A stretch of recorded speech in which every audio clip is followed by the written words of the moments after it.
My name is Neil Kenny. I'm a member of the School of Inclusive and Special Education here at the Institute of Education in DCU, and I'm Programme Chair of the Master of Education in Autism programme. So what I'm going to do is talk for a few minutes about the actual programme itself and just give people the sort of background to the structure of the program, eligibility for the program, and then maybe an idea of what's involved. So we're very excited about the MEDA program. It's an applied master's level 9 program which focuses on practice in supporting evidence-informed education and accessibility for autistic students in schools, and it's aimed at teachers working with autistic students in primary school settings, in post-primary school settings, or in special school settings. And these are not just teachers who maybe are working in autism classrooms or special classrooms or whatever your school titles them, but those also working regularly with autistic students as a mainstream class teacher, or in learning support or resource class teaching roles or SET roles. So it really aims over the course of the 2 years to provide a set of skills to teachers to not only, I suppose, work on their own teaching as educators to facilitate inclusion and access for autistic students in these school settings, but also to foster, I suppose, change in inclusive practices across the classroom, because a lot of teachers are either working with special needs assistant staff, but also those working with mainstream teachers and colleagues, if they're working in SET roles or supporting transitions between specialist class settings and mainstream class settings, and also about how to bring about change in systems in schools, policies in schools, and the enactment of inclusion more generally, so that schools actually work together as a unit. So it's part-time and blended to really, and the aim of this is really to focus on aligning with working teachers, busy professional careers working in schools, and it's flexible. So some of the program content is delivered on campus in person, which helps to develop, I suppose, bonds and a class group relationship, but also online and using online platforms or independent learning through online platforms so that it's flexible and, I suppose, accessible in your own home setting. And this really makes it sustainable for practicing teachers in those settings to maybe take part in the program. For those who have completed the graduate diploma or the graduate certificate in the education of autistic pupils or pupils on the autistic spectrum, which are 2 postgraduate level 9 certificates offered through the School of Inclusive and Special Education, those graduates are eligible for direct entry into year 2 of the program, which may be valuable for those of you who are in the group listening. So while this is specifically focused on supporting teachers working with autistic students, and part of the eligibility is that you would be working regularly with autistic students, it really has been tailored to develop a set of skills that would have transferable value to teachers working with other neurodivergent or learners with different profiles in schools. So, and I'll clarify this as we go along with the particular program content.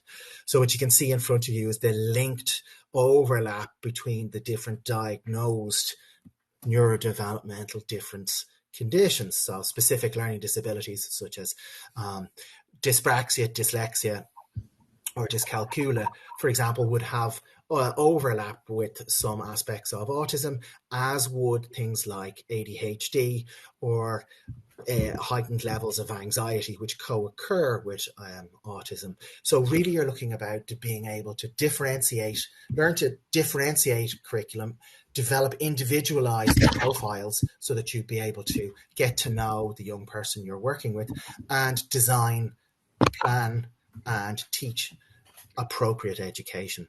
And then also to Neil, work with your peers. Hello? excuse me, it's Niall here again. Hi, Niall. Neil, How are your you? slides don't seem to be moving there, so we Okay, just thanks. can't see that overlap. Um, you might be in present. Yeah, we can see it now. You might have All to right. move to I'll a tell you slide. what, I'll just leave it like that. I'm in presentation mode. That's Yeah, probably what the problem is. all right. Thanks, Thank Niall. you. No problem. Um, so excuse them being a little bit smaller. Now, this is specifically designed to align with, I suppose, the most contemporary policy um, directions in Ireland. So if you look at, for example, the new model for allocation of special education resources to schools, really it's moved towards teachers having specialist skills, maybe not all teachers, but that there would be sets of skills to identify areas of strength and areas for development and be able to sort of allocate resources and learning support resources according to the profile of the young people in the school. So that's done in schools now, and schools are given a profiled allocation of resources. So this emphasizes development of skills and also teachers working with each other across schools and with school management. Also, if you look at the sort of the type of policies that are being, you see the policy document on the right there, which is the policy advice on total inclusion, which also, I suppose, was sharpened by the inspectorate report in 2020, which are really looking at moving away from autistic students majority staying in specialist settings and looking at transitions across schools and schools working together across mainstream class teachers, specialist teachers, and learning resource teachers, and that there would be a continuum operating within the school. So if you look at year one, because it's a 2-year blended program, there are 4 modules which really focused in year one on developing understanding of autism, developing, I suppose, skills to assess young autistic students you work with, develop profiles which focus on strengths and things that the young people are interested in and are good at. And these are a foundation that are then built off. And very much aligns with a kind of neurodiversity framework for how to develop individualized and strength focused education for, I suppose, supporting inclusion for autistic pupils. And this is then used as the foundation stone to develop plans. And there's 2 core areas across the program, which are pillars for the content, which is development of assessment and planning skills and teaching in an evidence-based manner in the area of communication and language and social emotional learning as well. These are areas that are core differences in need for autistic students. So the 4 modules are understanding autism, assessment, profiling and planning, planning, teaching and learning for all, and well-being along the continuum.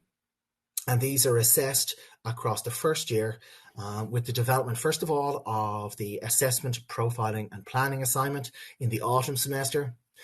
Then there's 2 visits for the planning, teaching and learning for all module, whereby staff will mentor and developmentally support learners to develop profiles of the young people they're working with in their school setting and plans, and then they'll be observed teaching on 2 occasions and given feedback on this. And the final assignment is an essay assignment in the latter part of the second semester, which is assessing the understanding autism and well-being along the continuum modules. So there's good variety and it's extremely applied to your work as teachers in school. So it's delivered, as I said, in live class sessions, which are delivered over the computer in your home setting, online fora, which are obviously flexible and accessible, and the live classes are recorded so they can be accessed in multiple times. In addition, there are 5 weekend workshops which will comprise of, now there are Friday and Saturday, the weekend workshops. The Friday will always be online, and a subset of the Saturday sessions will be on campus on a horses for courses kind of decision-making process depending on the needs of the course content. So you will get opportunities to be flexible and work from home, but also then to access content and work alongside your peers in a non-campus setting on a Saturday. In year 2, there's a focus on translating theory into inclusive practice. So in the first year, developing skills, developing understanding of autism, developing awareness of evidence-informed practices. And in year 2, there's a focus on developing collaborative practice, whole school inclusion models and practices, and then developing research methods and in research inquiry skills and the ability to conduct a level 9 master's dissertation. So this is really about putting what you've learned into practice in your school setting and becoming a consumer of the literature there so that you're able to access best practice from the literature, and then you will have the skills to work with colleagues and put it into practice in your school setting. So the delivery, much like year 1, is extremely flexible. So there's a week-long summer school in July, which focuses on research methods. And this is qualifies for EPV days and aligns with the summer course schedule of the DES. There's live classes during the weekday evenings, which are recorded and accessible along with fora. And then there's 3 weekend workshops, which will be, some of which will be on campus as well across the year. So the assignments for this, like first year, are spread. So there's a research methods assignment, which will be submitted in the autumn. There's a portfolio assignment of inclusive practice, whereby the learners will develop applied case studies of practices, building on what they learned in year 1. They will develop proposals for these, which they'll get peer feedback on, and they'll put into practice in their school setting, and their peers will meet in a review meeting to see how what they've proposed to put in place how well it's going, and if they have any feedback or suggestions in ways it could be altered, improved, or further developed. That's submitted in February, and then a master's dissertation is submitted in June. So this is highly scaffolded. Each group will be given a mentor from a member of staff in the school for the portfolio assignment, and across the year you'll be allocated a supervisor who will work with just you to support your research across the year in an area of research relevant to autism. You will be given ongoing feedback, and it's broken up across the year, and you'll submit each chapter of your dissertation and get feedback on that. So it's very, very flexible, scaffolded, and supportive across the year. So if you're looking for eligibility, so that you're looking for year 1, that you would be working regularly with autistic students, and that you would have a teaching council number or be registered with the teaching council, and have an education undergraduate degree, a BEd or an ITE qualification or a PME qualification. For those eligible for second year entry, that those who are graduates of the graduate certificate, the education of pupils on the autism spectrum, would be eligible for entry into year 2, and those with the graduate diploma would need to have completed the autism elective and would have completed teaching practice with autistic students. In all cases, it's important that you have regular contact as part of your professional role with autistic students across your time on the program. So the deadlines for application, the deadline for first year applications is on May 27th, and the deadline for second year applications is in April 15th. Now, with regard to this particular programs, there's a range of scholarships which are available for autistic educators working with autistic students. So what you can do is contact me, and I can send you the information. Over the last 4 years or 3 years, we've given out over €30,000 in scholarship funding. So please contact me if you're interested or curious about the scholarship opportunities for the coming academic year as well. There is also a range of supports for fees that if you contact me, I can also share these with you as well. These are my contact details. You can contact me at neil.kenny@dcu.ie or at the below number. And if anyone has any questions, I'm very open to discussing those with you at this point. Please feel free to drop a line into the chat box here and I'll gladly answer your questions. Hi, Kelly. As mentioned, the qualifications are that the eligibility for entry into first year is that you have an education undergraduate degree, such as allows you to register with the Teaching Council. So this would usually be a PME or an ITE undergraduate degree for post-primary, or a BEd for primary educators.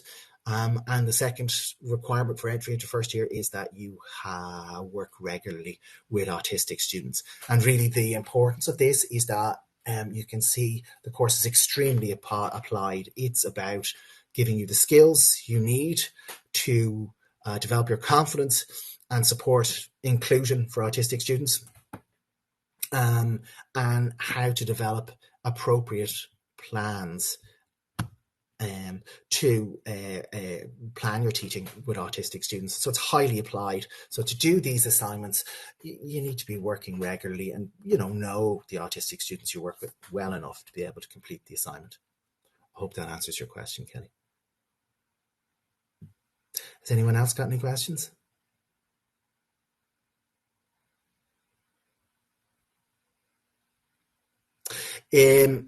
Alvaro, if you if you contact me, I'll share the scholarship information with you. There's also the teachers' fees support program, which is managed through the Marino Institute and is funded by the DES, where teachers can apply for support with study fees at universities. This course would qualify for that. And finally, then you can claim fees back against your taxes. And I can share the specific details of that, no problem.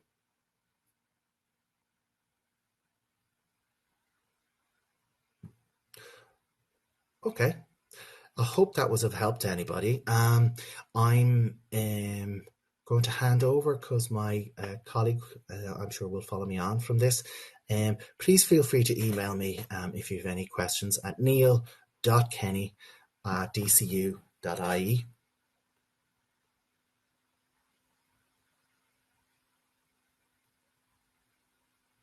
And I'll address the questions. So I was just reading your comment there, Kelly.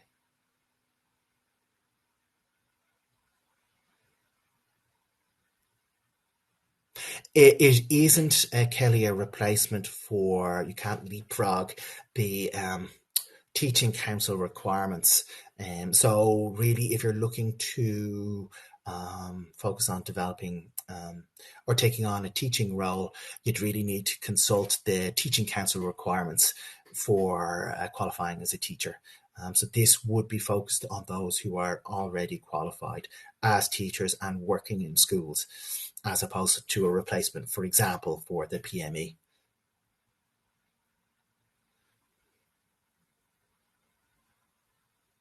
Okay, thank you very much, everybody. The very best of luck, and let me know if you have any questions.